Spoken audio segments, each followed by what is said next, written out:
"I've got this," I told my wife one hot summer day in Fairhope, Alabama, when I pulled into the parking lot underneath the condo we'd rented. My wife, Rachel, and our children, teenager Kaylee, elementary school-age Patrick Wilson, preschooler Kate, and baby Timothy, our foster son at the time, were all eager to get started on our much-anticipated family vacation. It's not a long trip from central Alabama south to the Gulf of Mexico, but after a busy season of ministry, school, and extracurricular activities, the constant juggling act of family life, I was relieved to arrive for a few days of peace and relaxation. So when I spotted a vacant parking space, I quickly sped toward it. It didn't matter that the car on the left side was parked right on the line. It didn't matter that just to the right side was one of those giant concrete support columns. It didn't matter that I was driving my wife's minivan, which is a larger vehicle than what I usually drive. "I've got this," I declared. After all, I had my aviator shades on.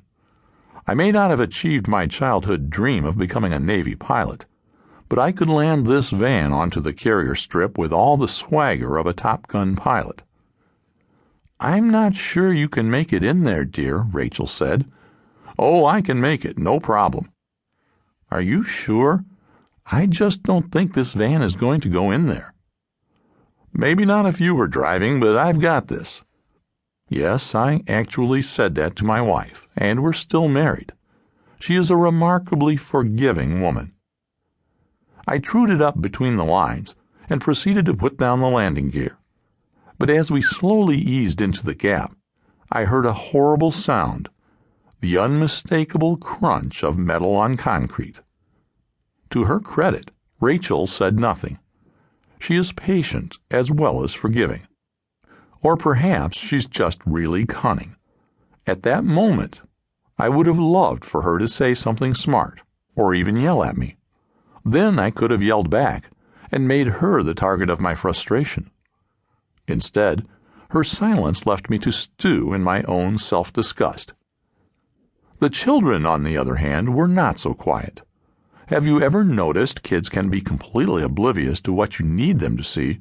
The shoes lying right under their noses that they can't seem to find anywhere? And yet they instantly pick up on anything you wish they wouldn't notice. "Hey, Dad, I think you hit something." "Hey, Dad, you're making the van go crunch." Thank you. Thank you very much for that news report. You all have a bright future in journalism. The worst part was, there was nothing I could do but throw the car into reverse and back it up for another painfully long round of grinding metal before I could find another place to park. I jumped out to observe the damage, a 4-foot-long, scraped-up dent to the family ride. For the next several months, like a scar from a wound, that scrape reminded me of the results of my ride with pride.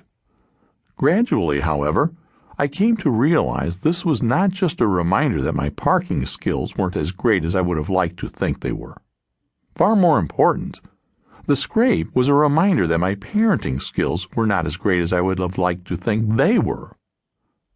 How many times had my words, actions, or attitudes caused painful wounds to my wife or children? How has my pride led to scars on my family? And the whole time I was telling God, "I've got this." The author of the book of Proverbs said it this way: "Trust in the Lord with all your heart, and do not rely on your own insight." Or even more bluntly, do you see persons wise in their own eyes? There is more hope for fools than for them.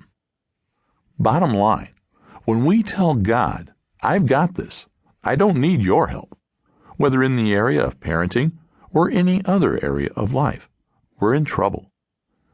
Maybe as you heard my story, you thought of some scars you've left on your family. Maybe you spoke to your daughter in anger just this morning, and are now wondering what the long-term effects of your words will be on her self-esteem. Maybe you brushed your son off last night because you were too busy to spend time with him, and are now wondering how many times you can do that before he stops asking. Or perhaps you've already been through a major trauma in your family: divorce, dealing with a rebellious teen or child who gets into trouble with drugs or crime,